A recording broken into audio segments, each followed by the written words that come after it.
나르시시즘, 그 가면 뒤에 숨겨진 진실, 칼 융의 시선으로 본 인간 심리의 깊은 탐구, 우리가 지금부터 들려드릴 이야기가 당신의 삶의 깊은 울림과 통찰을 가져다 주기를, 그리고 그 과정 속에서 당신의 마음에 평안이 깃들기를 진심으로 바랍니다. 저희의 이야기가 마음에 와닿으셨다면 구독과 좋아요를 통해 저희의 여정에 동행해주세요. 여러분의 작은 관심이 더 깊고 의미 있는 지혜를 나누는데 큰 힘이 됩니다. 1934년 아돌프 히틀러는 스스로를 독일의 총통 일하칭하며 절대 권력을 손에 쥐었습니다. 그는 수백만 명의 눈에 신과 같은 존재로 자신을 격상시켰습니다. 그의 초상화는 모든 공공건물에 걸렸고 그의 이름은 일상적인 인사가 되었으며 한 국가 전체가 한 남자의 거대하고 예곡된 자아상을 중심으로 재편되었습니다. 이것은 역사상 가장 극단적인 나르시시즘의 사례로 인류의 흐름을 비극으로 몰고 갔습니다. 하지만 이 끔찍한 역사의 이면에 숨겨진 심리적 기제는 우리가 생각하는 것보다 훨씬 더 깊고 보편적인 뿌리를 가지고 있습니다. 오늘 우리는 바로 이 깊은 나르시시스트의 심리를 탐구하고자 합니다. 단순히 셀카를 많이 찍거나 자신의 업적을 자랑하기 좋아하는 사람의 이야기가 아닙니다.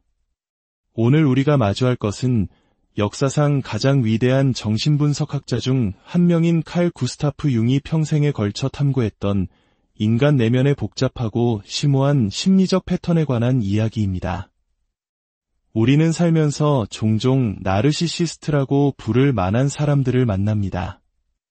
모든 팀원의 공을 혼자 가로채는 상사, 자기 이야기만 끝없이 늘어놓는 친구, 타인의 감정에 전혀 공감하지 못하는 연인. 그들의 모습을 보며 우리는 혀를 차거나 불편함을 느낍니다. 하지만 우리가 보고 있는 것은 거대한 빙산의 일각에 불과합니다. 그 수면 아래에는 훨씬 더 깊고 복잡한 심리적 구조가 숨겨져 있으며 칼 융만큼 이 미지의 영역을 정밀하게 탐험한 사람은 없습니다. 융이 나르시시즘에 접근하는 방식은 단순한 임상적 진단을 넘어섭니다. 그것은 신화적이고 원형적이며 궁극적으로는 한 인간의 삶을 변화시킬 수 있는 변형의 가능성까지 담고 있습니다. 현대 심리학이 나르시시즘을 치료해야 할 성격장애로 규정하는 반면 융은 그것을 우리 모두의 내면에 각기 다른 정도로 존재하는 보편적인 인간의 패턴으로 보았습니다. 그리고 이 패턴을 제대로 이해할 때 우리는 우리 자신과 인류 전체의 심리에 대한 깊은 통찰을 얻게 된다고 믿었습니다. 이야기가 끝날 무렵 여러분은 나르시시즘에 대한 칼 융의 독창적인 관점을 이해하게 될 것입니다. 그가 어떻게 원형, 페르소나, 그리고 그림자라는 개념을 통해 나르시시즘적 성격을 분석했는지, 그 화려한 가면 아래 숨겨진 어린 시절의 상처는 무엇인지, 그리고 가장 중요하게는 어떻게 이 파괴적인 패턴에서 벗어나 진정한 자기 실현의 길로 나아갈 수 있는지에 대한 융의 지혜를 발견하게 될 것입니다. 이제 화려하지만 차가운 수면 아래로 함께 잠수하여 위대한 사상가 칼 융의 눈을 통해 나르시시즘의 진정한 심리를 탐험해 보겠습니다. 나르시시즘이라는 용어는 고대 그리스 신화 속 나르키소스의 이야기에서 유래했습니다. 그는 연못에 비친 자신의 모습과 사랑에 빠진 아름다운 청년이었습니다. 자신의 이미지에 너무나 매혹된 나머지 그는 그 자리를 떠나지 못하고 결국 그곳에서 굶어 죽고 말았습니다. 그리고 그가 죽은 자리에는 수선화, 즉 나르키소스 꽃이 피어났다고 전해집니다. 현대 정신의학에서 자기애성 성격장애는 과대성, 숭배에 대한 욕구, 그리고 공감 능력의 결여를 특징으로 하는 지속적인 패턴으로 정의됩니다. 이는 자신의 중요성에 대한 과장된 인식, 성공과 권력에 대한 환상에 집착, 타인을 착취하는 태도, 특권 의식 등으로 나타납니다. 하지만 이러한 임상적 정의는 진단에는 유용할지 몰라도 나르시시즘이라는 현상이 심리적으로 무엇을 의미하는지에 대해서는 표면만을 긁는 것에 불과합니다. 중요한 것은 우리 모두가 어느 정도의 건강한 나르시시즘을 가지고 있다는 사실입니다. 스스로를 소중히 여기고 성취의 자부심을 느끼며 건강한 자존감을 유지하는 능력 없이는 정상적인 사회생활이 불가능합니다. 문제는 이러한 특성이 경직되고 부적응적으로 변하여 한 개인의 인격 전체를 지배하게 될 때 발생합니다. 바로 이 지점에서 칼 융의 관점은 현대의 임상적 접근과 확연히 달라집니다. 융은 나르시시즘을 단순히 개인의 성격 문제로 보지 않았습니다. 그는 이것을 원형적 패턴, 즉 인류의 집단 무의식 속에 존재하는 보편적인 심리적 틀이며 이것이 각 개인에게 다양한 정도로 발현된다고 보았습니다. 융의 시선을 이해하기 위해 우리는 먼저 그의 핵심 개념인 페르소나를 알아야 합니다. 융 심리학에서 페르소나는 우리가 세상에 보여주기 위해 쓰는 사회적 가면을 의미합니다. 고대 연극에서 배우들이 쓰던 가면에서 유래한 단어죠. 우리 한국 문화에서 체면이라는 개념과 아주 유사하다고 볼 수 있습니다. 융은 우리 모두가 사회적 기대에 부응하기 위해 필수적으로 페르소나를 발달시킨다고 보았습니다. 건강한 페르소나는 우리가 사회의 일원으로 기능하게 해주면서도 이것이 나의 전체 모습이 아닌 단지 일부일 뿐이라는 사실을 잊지 않게 합니다. 하지만 나르시시스트는 이 페르소나, 즉 사회적 가면과 자신을 완전히 동일시해버립니다. 융의 말을 빌리자면 페르소나를 쓴 사람은 자기 자신과 동떨어진 인격의 존재를 보지 못한다. 왜냐하면 페르소나가 그에게 절대적인 기준점처럼 보이기 때문이다. 즉, 나르시시스트는 가면을 자신의 진짜 얼굴이라고 착각하는 것입니다. 그들은 사회생활을 위해 만들어낸 인공적인 구조물에 자신의 정체성 전부를 투자합니다. 이로 인해 내면에는 깊은 공허감이 자리 잡게 되고 나르시시스트는 이 공허함을 채우기 위해 끊임없이 외부의 인정, 성공, 그리고 타인의 찬사를 갈구하게 됩니다. 이것이 바로 핵심적인 통찰입니다. 우리가 흔히 나르시시즘의 특징이라고 생각하는 과대함, 인정 욕구, 공감 결여 등은 사실 핵심이 아니라 그로 인해 파생된 보상 행동이라는 것입니다. 이것은 병의 원인이 아니라 증상일 뿐입니다. 그 뿌리에는 융이 평생을 바쳐 그려낸 훨씬 더 깊은 심리적 구조가 존재합니다. 이 깊은 구조를 이해하기 위해 우리는 인간 정신에 대한 융의 위대한 지도를 잠시 펼쳐보아야 합니다. 1875년 스위스에서 태어난 칼 융은 정신분석학의 초창기에 지그문트 프로이트와 긴밀하게 협력했지만 결국 프로이트의 이론에서 벗어나 자신만의 분석심리학 체계를 구축했습니다. 프로이트가 억압된 성적 충동에 주로 초점을 맞춘 반면 융은 무의식의 세계를 훨씬 더 광대하게 바라보았습니다. 융이 그린 정신의 지도는 여러 층으로 이루어져 있습니다.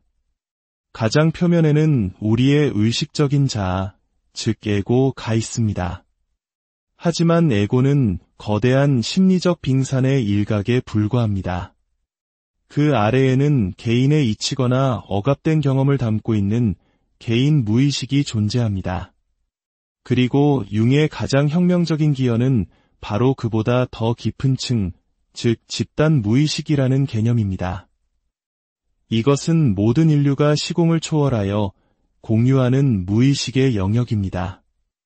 이 집단 무의식 속에는 인간의 경험과 행동을 조직하는 보편적인 패턴, 즉 원형이 존재합니다. 융은 어머니 원형, 아버지 원형, 영웅 원형, 그리고 우리가 반드시 주목해야 할 그림자 원형 등을 발견했습니다.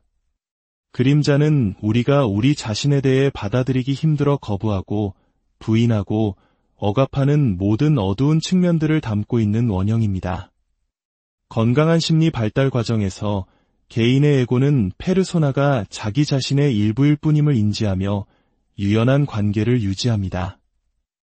또한 자신의 그림자 측면을 점차 인식하고 의식적으로 통합하려 노력합니다. 이를 통해 인간은 온전한 자기 자신을 찾아가는 여정, 즉 개성화의 길을 걷게 됩니다. 반면 나르시시즘에서는 병리적인 발달이 일어납니다. 나르시시스트는 이상화된 페르소나와 자신을 완전히 동일시합니다. 그리고 나약함, 의존성, 불완전함과 같은 모든 그림자 요소들을 격렬하게 거부하고 타인에게 투사해버립니다.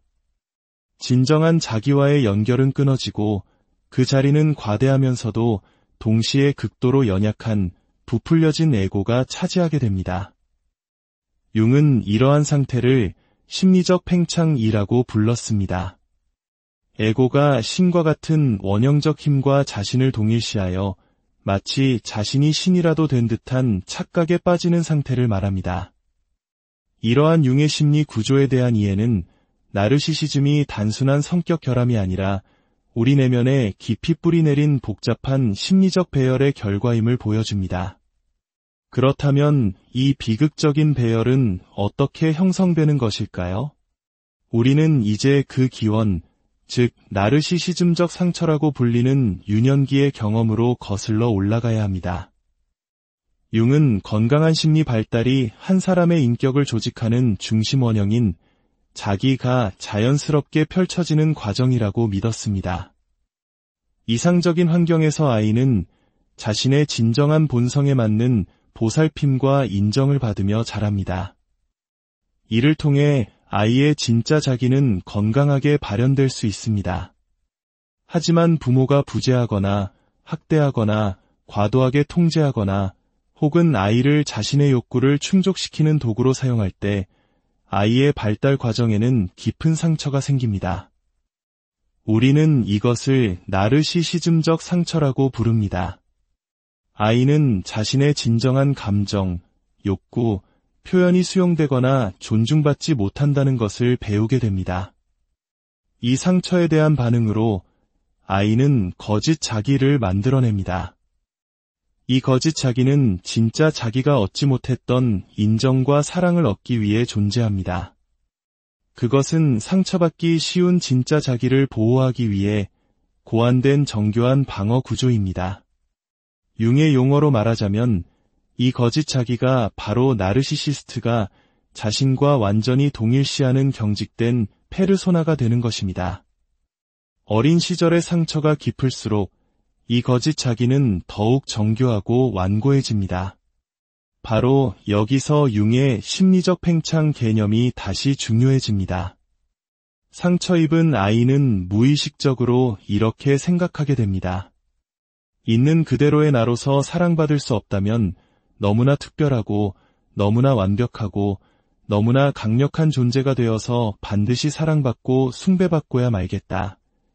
이 거대함은 사실 어린 시절의 상처와 무가치함에 대한 방어막인 셈입니다. 우리가 보는 나르시시스트의 과대함, 완벽주의, 특권의식은 모두 이 부풀려진 자기상에서 비롯됩니다. 마치 스스로가 자신의 신이 되어 상처의 고통을 피하려는 무의식적인 몸부림과도 같습니다. 하지만 비극은 이 심리적 팽창이 개인을 자기 자신과 타인으로부터의 진정한 연결로부터 단절시킨다는 점에 있습니다. 융은 팽창은 눈의 맹점을 확대시킨다고 썼습니다. 나르시시즘적 페르소나가 커지면 커질수록 그 사람은 자신의 상태나 타인의 현실을 제대로 보지 못하게 됩니다. 공감 능력이 부족해 보이는 이유도 여기에 있습니다. 타인에게 공감한다는 것은 곧 자신의 취약함을 마주해야 한다는 것을 의미하기에 나르시시즘적 구조는 필사적으로 이를 회피하는 것입니다. 이 나르시시즘적 상처는 또 다른 핵심적인 특징, 바로 그림자와의 관계를 만들어냅니다. 융의 그림자 개념은 심리학에 대한 그의 가장 심오한 기여 중 하나입니다. 그림자는 우리가 우리 자신에 대해 받아들일 수 없는 모든 것, 즉 우리의 약점, 결점, 의존성, 어두운 충동 등을 포함합니다. 융은 모든 사람은 그림자를 지니고 있으며 그것이 개인의 의식적인 삶에 통합되지 않을수록 더 검고 짙어진다고 말했습니다. 우리 대부분은 자신의 그림자를 무의식 속에 묻어두지만 스트레스를 받거나 감정적으로 격해질 때 혹은 꿈을 통해 그림자는 불쑥 모습을 드러냅니다. 인생을 통한 심리적 과업이란 이 그림자 요소를 파괴적으로 표출하는 것이 아니라 점차적으로 인식하고 수용하여 온전한 자기의 일부로 통합하는 것입니다. 하지만 나르시시스트와 그림자의 관계는 특히 문제가 됩니다. 나르시시즘적 구조 전체가 취약함, 부적절함, 수치심과 같은 감정으로부터 자신을 보호하기 위해 존재하기 때문입니다. 이러한 감정들은 사라지는 것이 아니라 그림자 속으로 추방되어 부정될수록 더욱 강력해집니다. 그 결과 나르시시스트는 유난히 짙고 유독한 그림자를 갖게 됩니다. 페르소나의 과대함이 클수록 그림자의 반작용도 그만큼 강렬해집니다. 이것이 나르시시스트들이 비판이나 사소한 무시에 극도로 민감하게 반응하는 이유입니다. 그러한 자극은 연약한 페르소나를 위협하는 그림자 내용을 건드리기 때문입니다. 이 그림자로부터 자신을 방어하는 주된 기제는 투사입니다. 융의 설명처럼 투사는 세상을 자기 자신에 알려지지 않은 얼굴의 복제품으로 바꾼다. 자신의 그림자 속성을 인정할 수 없는 나르시시스트는 그것을 놀라울 정도의 강도로 타인에게 투사합니다. 그들은 다른 사람들을 약하고 의존적이고 교활하다고 비난하는데 이는 정확히 자신이 인정할 수 없는 자신의 모습입니다. 또한 자신이 하는 행동을 그대로 다른 사람이 한다고 비난하기도 합니다. 그리고 그림자의 가장 눈에 띄는 발현은 바로 나르시시즘적 분노입니다. 공들여 만든 페르소나가 비판이나 실패로 위협받을 때 더 이상 억제할 수 없는 그림자가 폭발적인 분노의 형태로 터져나오는 것입니다. 결국 나르시시스트는 근본적으로 자신의 그림자를 통합할 수 없습니다. 그림자를 인정하는 것은 그들의 심리 구조 전체가 피하기 위해 만들어진 바로 그 취약성과 상처를 직면해야 함을 의미하기 때문입니다. 그렇다면 이 닫힌 원과 같은 패턴에서 벗어날 길은 없는 것일까요? 융은 개성화라는 개념을 통해 그 대안을 제시합니다. 개성화는 한 사람이 자신의 고유한 심리적 전체성을 실현해 나가는 평생의 과정입니다. 그것은 자신의 페르소나가 단지 역할임을 깨닫고 그림자를 통합하며 에고와 더 깊은 자기 사이의 연결을 회복하는 여정입니다. 융은 인생의 전반부가 건강한 에고를 형성하는 데 쓰인다면 후반부는 내면으로 들어가 그것을 내려놓는 과정이라고 말했습니다. 나르시시스트는 바로 이 결정적인 두 번째 단계로 나아가지 못합니다. 너무나 부풀려져 있으면서 동시에 너무나 연약한 에고 정체성을 구축했기 때문에 진정한 개성화가 요구하는 내면으로의 위험한 여정을 감히 떠나지 못하는 것입니다. 개성화가 진정성, 창의성, 그리고 진정한 연결로 이끄는 반면 나르시시즘은 경직, 반복, 그리고 깊은 고립으로 이어집니다. 아무리 많은 사람이 주위에 있고 아무리 큰 성공을 거두더라도 그 내면은 언제나 공허하고 외롭습니다. 이것이 바로 나르시시즘의 근본적인 비극입니다. 하지만 융의 접근법은 동시에 치유의 가능성을 열어줍니다. 그것은 증상을 없애거나 행동을 바꾸는 데 초점을 맞추는 것이 아니라 의미를 찾고 상징과 교감하며 무의식의 내용, 특히 그림자를 점진적으로 통합하는 데 중점을 둡니다. 치유를 향한 첫 번째이자 가장 중요한 길은 그림자 통합입니다. 융은 말했습니다. 사람은 빛의 형상을 상상함으로써 깨닫게 되는 것이 아니라 어둠을 의식함으로써 깨닫게 된다. 나르시시스트에게 이것은 자신이 버렸던 자기 모습들, 즉 취약함, 의존성, 평범함, 한계 등을 점진적으로 마주하는 것을 의미합니다. 이 과정에서 꿈은 매우 중요한 역할을 합니다. 융은 꿈을 무의식으로 가는 왕도라고 보았습니다. 꿈은 종종 의식적인 태도를 보완하는 무의식의 메시지를 전달하는데 나르시시스트의 꿈에는 과대한 페르소나와 모순되는 그림자 내용이 자주 등장하여 통합의 기회를 제공합니다. 또한 신화나 상징적인 이야기에 참여하는 것도 도움이 될 수 있습니다. 나르키소스 신화 자체도 깊이 탐구하면 심오한 통찰을 줍니다. 교만했던 인물이 겸손해지는 변화를 겪는 이야기들, 예를 들어 성경의 느부갓네살 왕 이야기나 자기 자신을 제물로 바쳐 지혜를 얻는 북유럽 신화의 오딘 이야기 등은 나르시시즘을 넘어선 심리적 여정의 본보기를 제공할 수 있습니다. 궁극적으로 융은 관계가 치유의 핵심이라고 강조했습니다. 이상화되거나 평가절하되지 않고 있는 그대로의 온전한 인간으로 존중받는 관계를 경험할 때 비로소 진정한 연결의 가능성이 열립니다. 칼 융의 통찰은 나르시시즘이 단순한 성격 결함이 아니라 페르소나와의 동일시, 심리적 팽창, 그림자 투사, 그리고 개성화 과정의 중단이라는 근본적인 심리적 역동이 얽혀있는 복잡한 현상임을 보여줍니다. 그리고 이 관점은 우리 자신을 돌아보게 합니다. 융은 우리 모두에게 나르시시즘적 경향이 있다고 말합니다. 우리 모두 때때로 그림자를 투사하고 페르소나와 자신을 동일시하며 심리적 팽창의 유혹에 빠집니다. 정도의 차이가 있을 뿐 종류의 차이가 아니라는 것입니다. 특히 오늘날의 현대사회는 이미지, 명성, 부, 그리고 외적인 성취를 내면의 깊이나 의미, 진정한 관계보다 중시함으로써 나르시시즘적 가치를 강화하는 경향이 있습니다. 끝없는 경쟁을 부추기는 스펙 사회, 외모지상주의는 우리로 하여금 진정한 자기 자신보다는 화려한 페르소나를 가꾸는 데 몰두하게 만듭니다. 이러한 문화적 패턴을 인식하는 것은 우리 자신을 연민의 눈으로 바라보게 합니다.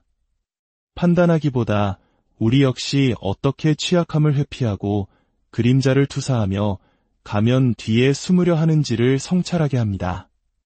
궁극적으로 융의 심리학이 나르시시즘의 대안으로 제시하는 것은 온전함입니다. 이 온전함은 완벽함을 의미하지 않습니다. 정반대입니다. 그것은 우리의 한계를 끌어안고 그림자를 통합하며 다른 사람들과 진정으로 관계를 맺는 것을 의미합니다. 융은 이렇게 말했습니다. 일생의 특권은 진정한 자기 자신이 되는 것이다. 이 단순한 문장에 나르시시즘의 해독제가 담겨 있습니다. 나르시시즘이 사랑과 인정을 얻기 위해 되어야만 한다고 생각하는 나가 되는 것이라면 개성화는 우리의 모든 강점과 약점, 빛과 그림자를 가지고 진정한 나가 되어가는 여정입니다. 나르시시즘의 심리를 깊이 이해함으로써 우리는 단지 하나의 보편적인 인간 패턴에 대한 통찰을 얻는 것을 넘어 우리 자신의 삶을 더 큰 온전함과 진정성으로 이끌어갈 지혜를 얻게 됩니다. 오늘 칼 융의 깊은 시선을 통해 나르시시즘의 세계를 함께 탐험해 주셔서 감사합니다.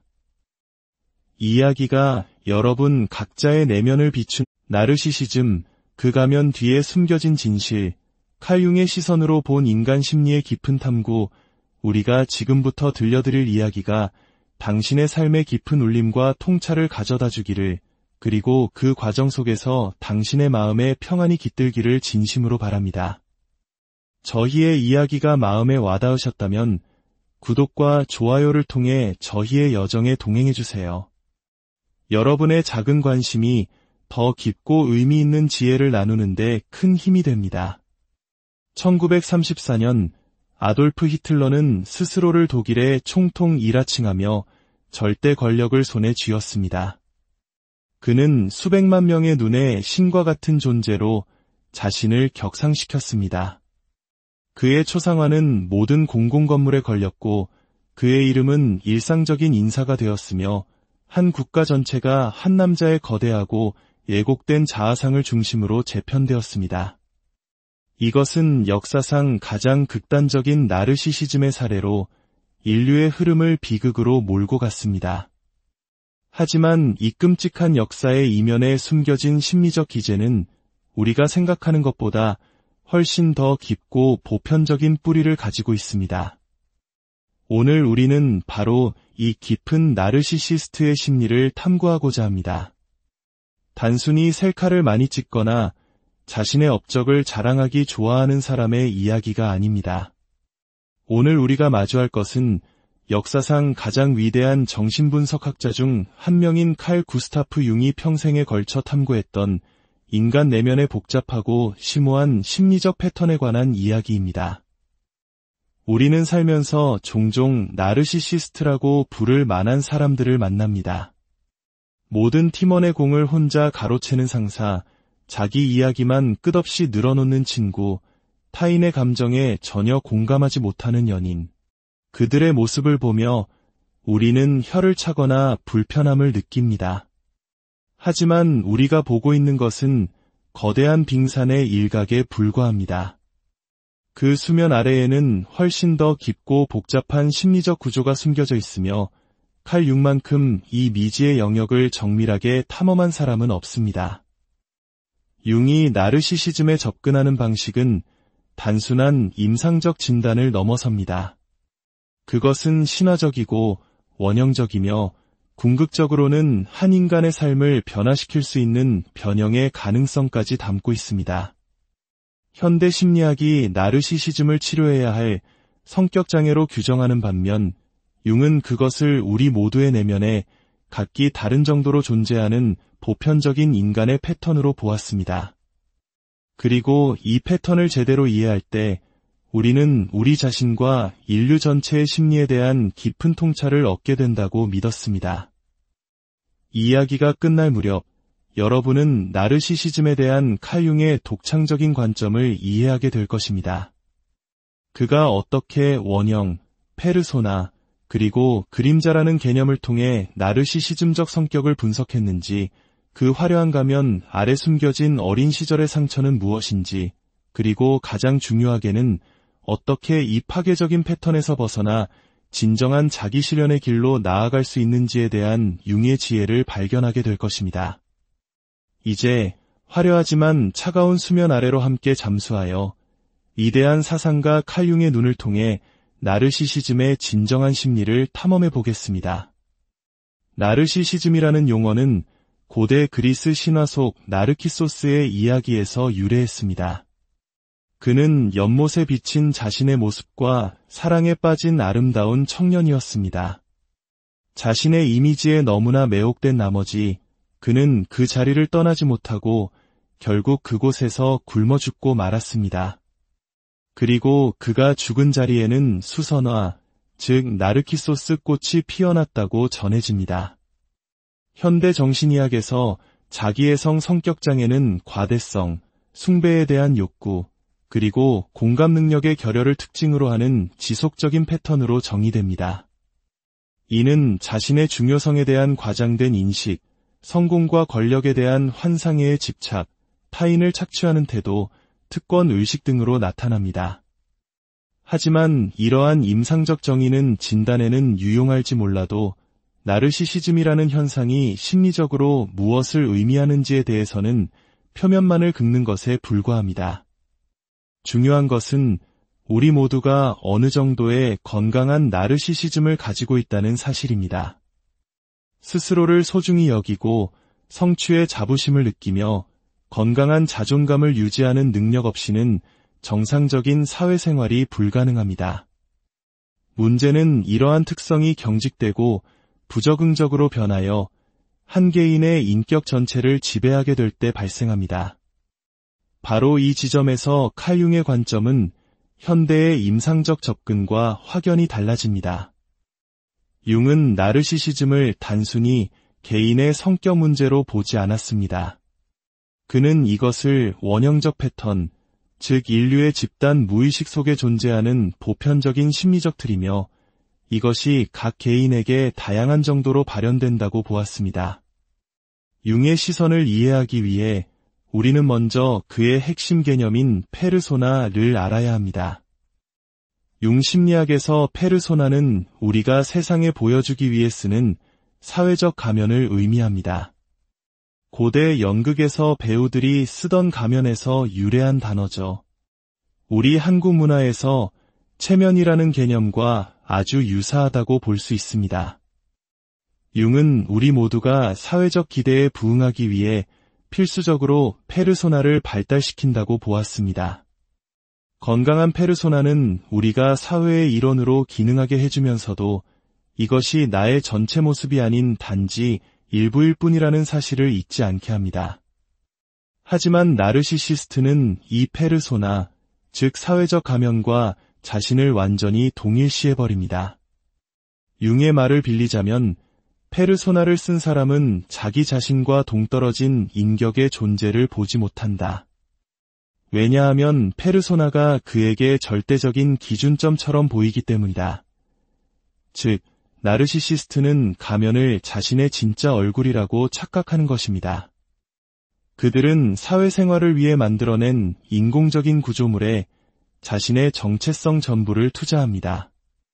이로 인해 내면에는 깊은 공허감이 자리 잡게 되고 나르시시스트는 이 공허함을 채우기 위해 끊임없이 외부의 인정, 성공, 그리고 타인의 찬사를 갈구하게 됩니다. 이것이 바로 핵심적인 통찰입니다. 우리가 흔히 나르시시즘의 특징이라고 생각하는 과대함, 인정 욕구, 공감 결여 등은 사실 핵심이 아니라 그로 인해 파생된 보상 행동이라는 것입니다. 이것은 병의 원인이 아니라 증상일 뿐입니다. 그 뿌리에는 융이 평생을 바쳐 그려낸 훨씬 더 깊은 심리적 구조가 존재합니다. 이 깊은 구조를 이해하기 위해 우리는 인간 정신에 대한 융의 위대한 지도를 잠시 펼쳐보아야 합니다. 1875년 스위스에서 태어난 칼 융은 정신분석학의 초창기에 지그문트 프로이트와 긴밀하게 협력했지만 결국 프로이트의 이론에서 벗어나 자신만의 분석심리학 체계를 구축했습니다.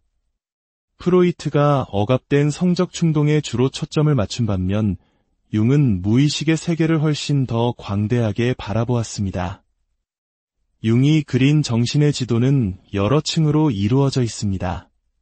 가장 표면에는 우리의 의식적인 자아, 즉 에고가 있습니다. 하지만 에고는 거대한 심리적 빙산의 일각에 불과합니다. 그 아래에는 개인의 잊히거나 억압된 경험을 담고 있는 개인 무의식이 존재합니다. 그리고 융의 가장 혁명적인 기여는 바로 그보다 더 깊은 층, 즉 집단 무의식이라는 개념입니다. 이것은 모든 인류가 시공을 초월하여 공유하는 무의식의 영역입니다. 이 집단 무의식 속에는 인간의 경험과 행동을 조직하는 보편적인 패턴, 즉 원형이 존재합니다. 융은 어머니 원형, 아버지 원형, 영웅 원형, 그리고 우리가 반드시 주목해야 할 그림자 원형 등을 발견했습니다. 그림자는 우리가 우리 자신에 대해 받아들이기 힘들어 거부하고 부인하고 억압하는 모든 어두운 측면들을 담고 있는 원형입니다. 건강한 심리 발달 과정에서 개인의 에고는 페르소나가 자기 자신의 일부일 뿐임을 인지하며 유연한 관계를 유지합니다. 또한 자신의 그림자 측면을 점차 인식하고 의식적으로 통합하려 노력합니다. 이를 통해 인간은 온전한 자기 자신을 찾아가는 여정, 즉 개성화의 길을 걷게 됩니다. 반면 나르시시즘에서는 병리적인 발달이 일어납니다. 나르시시스트는 이상화된 페르소나와 자신을 완전히 동일시합니다.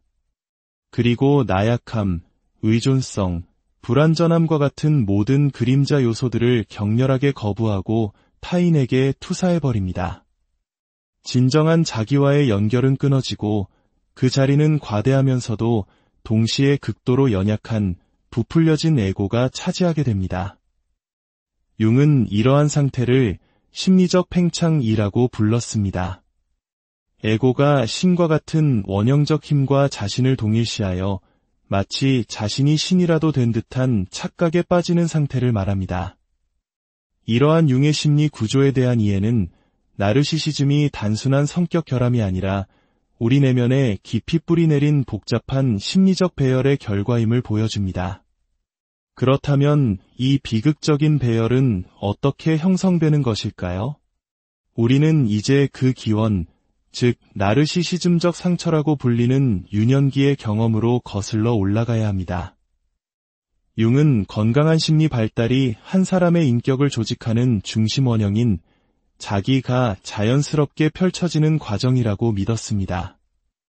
이상적인 환경에서 아이는 자신의 진정한 본성에 맞는 보살핌과 인정을 받으며 자랍니다. 이를 통해 아이의 진짜 자기는 건강하게 발현될 수 있습니다.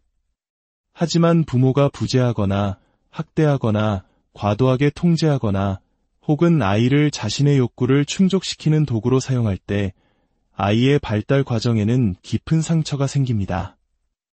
우리는 이것을 나르시시즘적 상처라고 부릅니다. 아이는 자신의 진정한 감정, 욕구, 표현이 수용되거나 존중받지 못한다는 것을 배우게 됩니다. 이 상처에 대한 반응으로 아이는 거짓 자기를 만들어냅니다. 이 거짓 자기는 진짜 자기가 얻지 못했던 인정과 사랑을 얻기 위해 존재합니다. 그것은 상처받기 쉬운 진짜 자기를 보호하기 위해 고안된 정교한 방어 구조입니다. 융의 용어로 말하자면 이 거짓 자기가 바로 나르시시스트가 자신과 완전히 동일시하는 경직된 페르소나가 되는 것입니다. 어린 시절의 상처가 깊을수록 이 거짓 자기는 더욱 정교하고 완고해집니다. 바로 여기서 융의 심리적 팽창 개념이 다시 중요해집니다. 상처 입은 아이는 무의식적으로 이렇게 생각하게 됩니다. 있는 그대로의 나로서 사랑받을 수 없다면 너무나 특별하고 너무나 완벽하고 너무나 강력한 존재가 되어서 반드시 사랑받고 숭배받고야 말겠다. 이 거대함은 사실 어린 시절의 상처와 무가치함에 대한 방어막인 셈입니다. 우리가 보는 나르시시스트의 과대함, 완벽주의, 특권의식은 모두 이 부풀려진 자기상에서 비롯됩니다. 마치 스스로가 자신의 신이 되어 상처의 고통을 피하려는 무의식적인 몸부림과도 같습니다. 하지만 비극은 이 심리적 팽창이 개인을 자기 자신과 타인으로부터의 진정한 연결로부터 단절시킨다는 점에 있습니다. 융은 팽창은 눈의 맹점을 확대시킨다고 썼습니다. 나르시시즘적 페르소나가 커지면 커질수록 그 사람은 자신의 상태나 타인의 현실을 제대로 보지 못하게 됩니다. 공감 능력이 부족해 보이는 이유도 여기에 있습니다. 타인에게 공감한다는 것은 곧 자신의 취약함을 마주해야 한다는 것을 의미하기에 나르시시즘적 구조는 필사적으로 이를 회피하는 것입니다. 이 나르시시즘적 상처는 또 다른 핵심적인 특징, 바로 그림자와의 관계를 만들어냅니다. 융의 그림자 개념은 심리학에 대한 그의 가장 심오한 기여 중 하나입니다. 그림자는 우리가 우리 자신에 대해 받아들일 수 없는 모든 것, 즉 우리의 약점, 결점, 의존성, 어두운 충동 등을 포함합니다. 융은 모든 사람은 그림자를 지니고 있으며 그것이 개인의 의식적인 삶에 통합되지 않을수록 더 검고 짙어진다고 말했습니다. 우리 대부분은 자신의 그림자를 무의식 속에 묻어두지만 스트레스를 받거나 감정적으로 격해질 때 혹은 꿈을 통해 그림자는 불쑥 모습을 드러냅니다. 인생을 통한 심리적 과업이란 이 그림자 요소를 파괴적으로 표출하는 것이 아니라 점차적으로 인식하고 수용하여 온전한 자기의 일부로 통합하는 것입니다. 하지만 나르시시스트와 그림자의 관계는 특히 문제가 됩니다. 나르시시즘적 구조 전체가 취약함, 부적절함, 수치심과 같은 감정으로부터 자신을 보호하기 위해 존재하기 때문입니다. 이러한 감정들은 사라지는 것이 아니라 그림자 속으로 추방되어 부정될수록 더욱 강력해집니다. 그 결과 나르시시스트는 유난히 짙고 유독한 그림자를 갖게 됩니다. 페르소나의 과대함이 클수록 그림자의 반작용도 그만큼 강렬해집니다. 이것이 나르시시스트들이 비판이나 사소한 무시에 극도로 민감하게 반응하는 이유입니다. 그러한 자극은 연약한 페르소나를 위협하는 그림자 내용을 건드리기 때문입니다. 이 그림자로부터 자신을 방어하는 주된 기제는 투사입니다. 융의 설명처럼 투사는 세상을 자기 자신의 알려지지 않은 얼굴의 복제품으로 바꾼다. 자신의 그림자 속성을 인정할 수 없는 나르시시스트는 그것을 놀라울 정도의 강도로 타인에게 투사합니다. 그들은 다른 사람들을 약하고 의존적이고 교활하다고 비난하는데 이는 정확히 자신이 인정할 수 없는 자신의 모습입니다. 또한 자신이 하는 행동을 그대로 다른 사람이 한다고 비난하기도 합니다. 그리고 그림자의 가장 눈에 띄는 발현은 바로 나르시시즘적 분노입니다. 공들여 만든 페르소나가 비판이나 실패로 위협받을 때 더 이상 억제할 수 없는 그림자가 폭발적인 분노의 형태로 터져나오는 것입니다. 결국 나르시시스트는 근본적으로 자신의 그림자를 통합할 수 없습니다. 그림자를 인정하는 것은 그들의 심리 구조 전체가 피하기 위해 만들어진 바로 그 취약성과 상처를 직면해야 함을 의미하기 때문입니다. 그렇다면 이 닫힌 원과 같은 패턴에서 벗어날 길은 없는 것일까요? 융은 개성화라는 개념을 통해 그 대안을 제시합니다. 개성화는 한 사람이 자신의 고유한 심리적 전체성을 실현해 나가는 평생의 과정입니다. 그것은 자신의 페르소나가 단지 역할임을 깨닫고 그림자를 통합하며 에고와 더 깊은 자기 사이의 연결을 회복하는 여정입니다. 융은 인생의 전반부가 건강한 에고를 형성하는 데 쓰인다면 후반부는 내면으로 들어가 그것을 내려놓는 과정이라고 말했습니다. 나르시시스트는 바로 이 결정적인 두 번째 단계로 나아가지 못합니다. 너무나 부풀려져 있으면서 동시에 너무나 연약한 에고 정체성을 구축했기 때문에 진정한 개성화가 요구하는 내면으로의 위험한 여정을 감히 떠나지 못하는 것입니다. 개성화가 진정성, 창의성, 그리고 진정한 연결로 이끄는 반면 나르시시즘은 경직, 반복, 그리고 깊은 고립으로 이어집니다. 아무리 많은 사람이 주위에 있고 아무리 큰 성공을 거두더라도 그 내면은 언제나 공허하고 외롭습니다. 이것이 바로 나르시시즘의 근본적인 비극입니다. 하지만 융의 접근법은 동시에 치유의 가능성을 열어줍니다. 그것은 증상을 없애거나 행동을 바꾸는 데 초점을 맞추는 것이 아니라 의미를 찾고 상징과 교감하며 무의식의 내용, 특히 그림자를 점진적으로 통합하는 데 중점을 둡니다. 치유를 향한 첫 번째이자 가장 중요한 길은 그림자 통합입니다. 융은 말했습니다. 사람은 빛의 형상을 상상함으로써 깨닫게 되는 것이 아니라 어둠을 의식함으로써 깨닫게 된다. 나르시시스트에게 이것은 자신이 버렸던 자기 모습들, 즉 취약함, 의존성, 평범함, 한계 등을 점진적으로 마주하는 것을 의미합니다. 이 과정에서 꿈은 매우 중요한 역할을 합니다. 융은 꿈을 무의식으로 가는 왕도라고 보았습니다.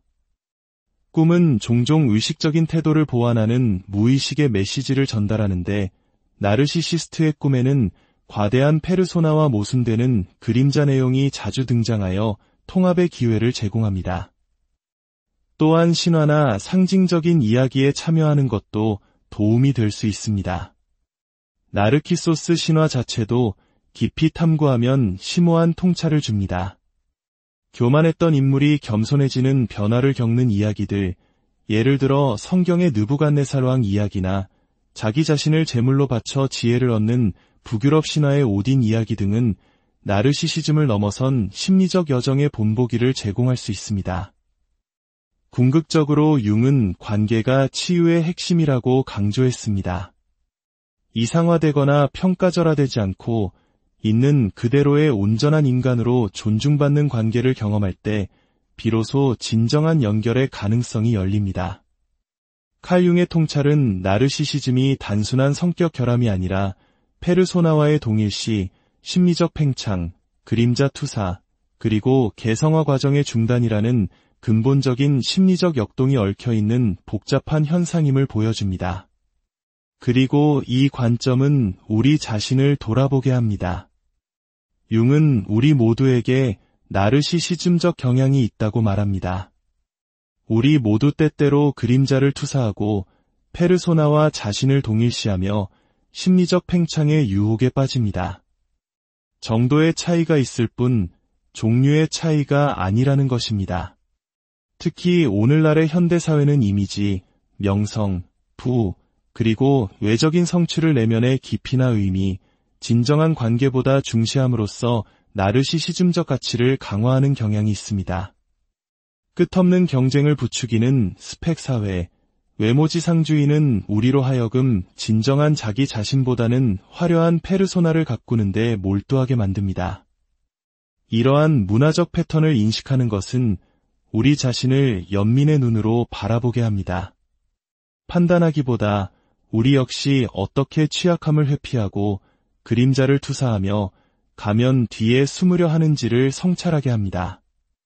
궁극적으로 융의 심리학이 나르시시즘의 대안으로 제시하는 것은 온전함입니다. 이 온전함은 완벽함을 의미하지 않습니다. 정반대입니다. 그것은 우리의 한계를 끌어안고 그림자를 통합하며 다른 사람들과 진정으로 관계를 맺는 것을 의미합니다. 융은 이렇게 말했습니다.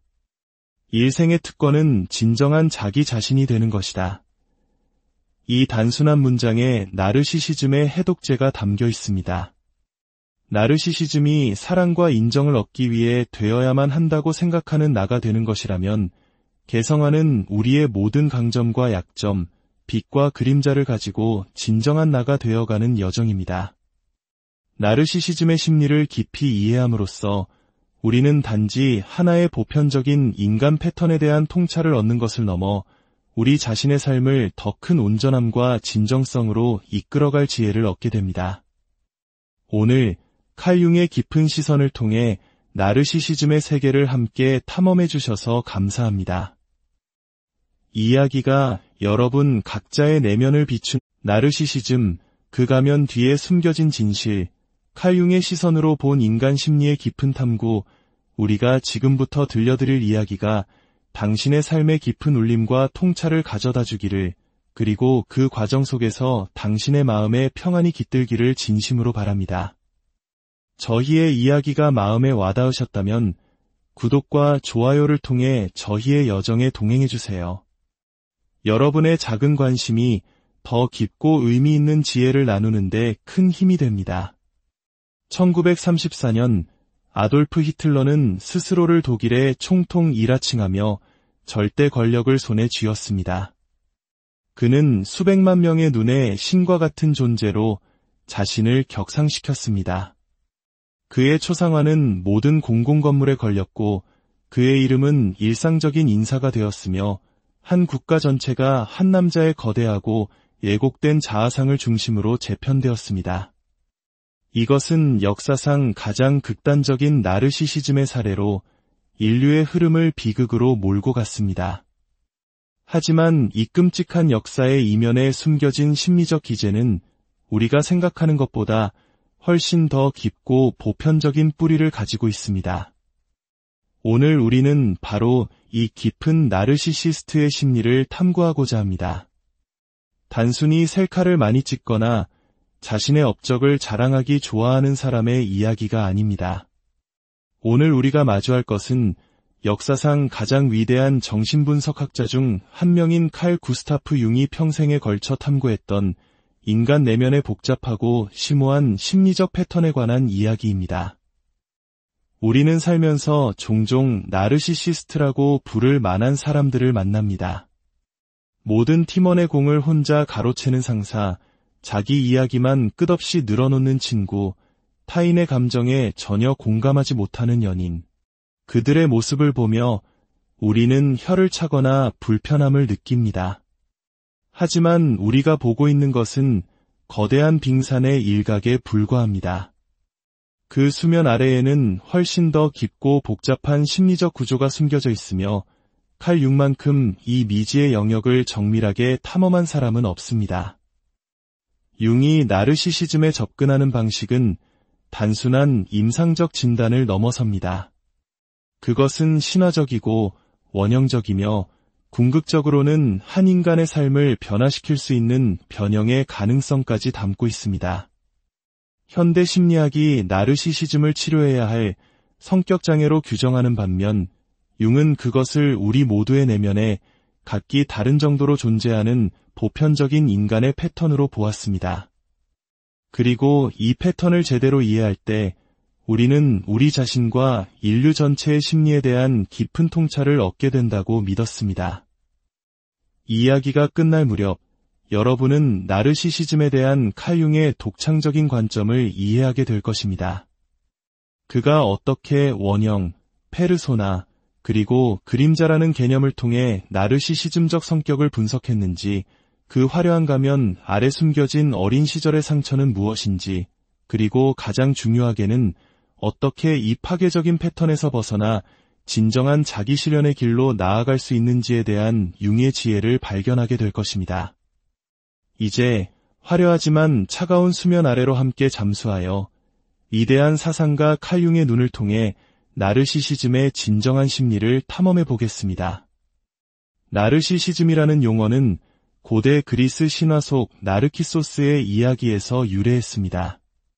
그는 연못에 비친 자신의 모습과 사랑에 빠진 아름다운 청년이었습니다. 자신의 이미지에 너무나 매혹된 나머지 그는 그 자리를 떠나지 못하고 결국 그곳에서 굶어 죽고 말았습니다. 그리고 그가 죽은 자리에는 수선화, 즉 나르키소스 꽃이 피어났다고 전해집니다.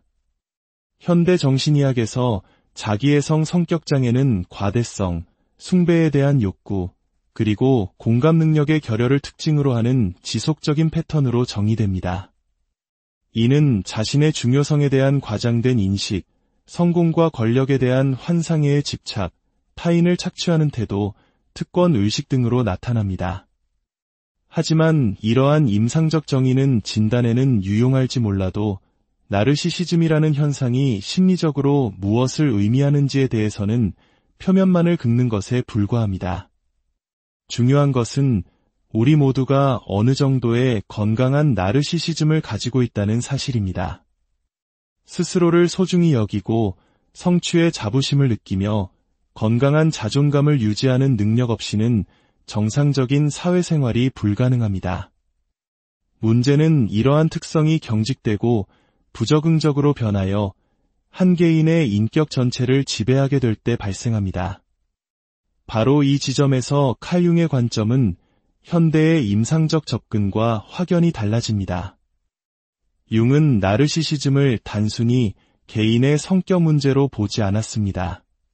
그는 이것을 원형적 패턴, 즉 인류의 집단 무의식 속에 존재하는 보편적인 심리적 틀이며 이것이 각 개인에게 다양한 정도로 발현된다고 보았습니다. 융의 시선을 이해하기 위해 우리는 먼저 그의 핵심 개념인 페르소나를 알아야 합니다. 융 심리학에서 페르소나는 우리가 세상에 보여주기 위해 쓰는 사회적 가면을 의미합니다. 고대 연극에서 배우들이 쓰던 가면에서 유래한 단어죠. 우리 한국 문화에서 체면이라는 개념과 아주 유사하다고 볼 수 있습니다. 융은 우리 모두가 사회적 기대에 부응하기 위해 필수적으로 페르소나를 발달시킨다고 보았습니다. 건강한 페르소나는 우리가 사회의 일원으로 기능하게 해주면서도 이것이 나의 전체 모습이 아닌 단지 일부일 뿐이라는 사실을 잊지 않게 합니다. 하지만 나르시시스트는 이 페르소나, 즉 사회적 가면과 자신을 완전히 동일시해버립니다. 융의 말을 빌리자면 페르소나를 쓴 사람은 자기 자신과 동떨어진 인격의 존재를 보지 못한다. 왜냐하면 페르소나가 그에게 절대적인 기준점처럼 보이기 때문이다. 즉, 나르시시스트는 가면을 자신의 진짜 얼굴이라고 착각하는 것입니다. 그들은 사회생활을 위해 만들어낸 인공적인 구조물에 자신의 정체성 전부를 투자합니다. 이로 인해 내면에는 깊은 공허감이 자리 잡게 되고 나르시시스트는 이 공허함을 채우기 위해 끊임없이 외부의 인정, 성공, 그리고 타인의 찬사를 갈구하게 됩니다. 이것이 바로 핵심적인 통찰입니다. 우리가 흔히 나르시시즘의 특징이라고 생각하는 과대함, 인정 욕구, 공감 결여 등은 사실 핵심이 아니라 그로 인해 파생된 보상 행동이라는 것입니다. 이것은 병의 원인이 아니라 증상일 뿐입니다. 그 뿌리에는 융이 평생을 바쳐 그려낸 훨씬 더 깊은 심리적 구조가 존재합니다. 이 깊은 구조를 이해하기 위해 우리는 인간 정신에 대한 융의 위대한 지도를 잠시 펼쳐보아야 합니다. 1875년 스위스에서 태어난 칼 융은 정신분석학의 초창기에 지그문트 프로이트와 긴밀하게 협력했지만 결국 프로이트의 이론에서 벗어나 자신만의 분석심리학 체계를 구축했습니다. 프로이트가 억압된 성적 충동에 주로 초점을 맞춘 반면 융은 무의식의 세계를 훨씬 더 광대하게 바라보았습니다. 융이 그린 정신의 지도는 여러 층으로 이루어져 있습니다. 가장 표면에는 우리의 의식적인 자아, 즉 에고가 있습니다. 하지만 에고는 거대한 심리적 빙산의 일각에 불과합니다. 그 아래에는 개인의 잊히거나 억압된 경험을 담고 있는 개인 무의식이 존재합니다. 그리고 융의 가장 혁명적인 기여는 바로 그보다 더 깊은 층, 즉 집단 무의식이라는 개념입니다. 이것은 모든 인류가 시공을 초월하여 공유하는 무의식의 영역입니다. 이 집단 무의식 속에는 인간의 경험과 행동을 조직하는 보편적인 패턴, 즉 원형이 존재합니다. 융은 어머니 원형, 아버지 원형, 영웅 원형, 그리고 우리가 반드시 주목해야 할 그림자 원형 등을 발견했습니다. 그림자는 우리가 우리 자신에 대해 받아들이기 힘들어 거부하고 부인하고 억압하는 모든 어두운 측면들을 담고 있는 원형입니다. 건강한 심리 발달 과정에서 개인의 에고는 페르소나가 자기 자신의 일부일 뿐임을 인지하며 유연한 관계를 유지합니다. 또한 자신의 그림자 측면을 점차 인식하고 의식적으로 통합하려 노력합니다. 이를 통해 인간은 온전한 자기 자신을 찾아가는 여정, 즉 개성화의 길을 걷게 됩니다. 반면 나르시시즘에서는 병리적인 발달이 일어납니다. 나르시시스트는 이상화된 페르소나와 자신을 완전히 동일시합니다. 그리고 나약함, 의존성, 불완전함과 같은 모든 그림자 요소들을 격렬하게 거부하고 타인에게 투사해버립니다. 진정한 자기와의 연결은 끊어지고 그 자리는 과대하면서도 동시에 극도로 연약한 부풀려진 에고가 차지하게 됩니다. 융은 이러한 상태를 심리적 팽창이라고 불렀습니다. 에고가 신과 같은 원형적 힘과 자신을 동일시하여 마치 자신이 신이라도 된 듯한 착각에 빠지는 상태를 말합니다. 이러한 융의 심리 구조에 대한 이해는 나르시시즘이 단순한 성격 결함이 아니라 우리 내면에 깊이 뿌리내린 복잡한 심리적 배열의 결과임을 보여줍니다. 그렇다면 이 비극적인 배열은 어떻게 형성되는 것일까요? 우리는 이제 그 기원, 즉 나르시시즘적 상처라고 불리는 유년기의 경험으로 거슬러 올라가야 합니다. 융은 건강한 심리 발달이 한 사람의 인격을 조직하는 중심 원형인 자기가 자연스럽게 펼쳐지는 과정이라고 믿었습니다. 이상적인 환경에서 아이는 자신의 진정한 본성에 맞는 보살핌과 인정을 받으며 자랍니다. 이를 통해 아이의 진짜 자기는 건강하게 발현될 수 있습니다. 하지만 부모가 부재하거나 학대하거나 과도하게 통제하거나 혹은 아이를 자신의 욕구를 충족시키는 도구로 사용할 때 아이의 발달 과정에는 깊은 상처가 생깁니다. 우리는 이것을 나르시시즘적 상처라고 부릅니다.